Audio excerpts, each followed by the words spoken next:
Too many cooks ruin the stew. That's what my boss said. There were 4 of us cooks at this small restaurant. There had always been 4, ever since they opened their doors back in the 1950s. It worked well. They had a system, a rhythm. They could get the job done. But, as they say, things change. The restaurant came under new management. At first, things ran the way they normally did.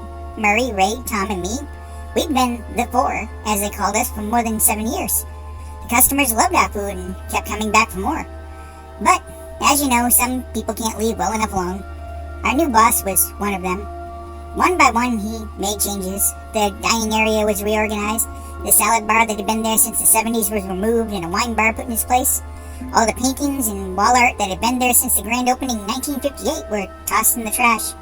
In their place, more modern looks. The wait staff were all fired and replaced with younger, more trendy people. We tried to tell them that this wasn't a good idea, that our customers knew what they wanted and wouldn't be open for all this change. But we pleaded upon deaf ears. Soon, it was our turn.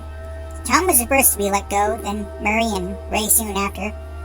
The 2 chefs that replaced them were inexperienced, to say the least. I tried to show them the ropes and give them the benefit of my experience, but no. They were related to the boss and thought they knew everything. Soon, it was my turn on the chopping block. My replacement was one of his son's friends and looked to be just as useless as they were. We're gonna only have 3 chefs from now on, the boss said as he walked me out. Too many cooks ruin the stew, he chuckled. I stirred the pot and retightened my apron. I started to clean up the kitchen and heard a knock. I went to the entrance. There were a couple of customers. I opened the door and said sorry that we were closed for right now. After they left, I locked the door again and went back to the kitchen. The stew smelled wonderful. I took a taste and smiled. No, too many cooks don't ruin the stew.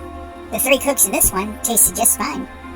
I turned the burner down to a simmer and went about bagging the rest of the bodies in the trash that I didn't use for the stew. Gotta keep a tidy kitchen. I whistled while I worked.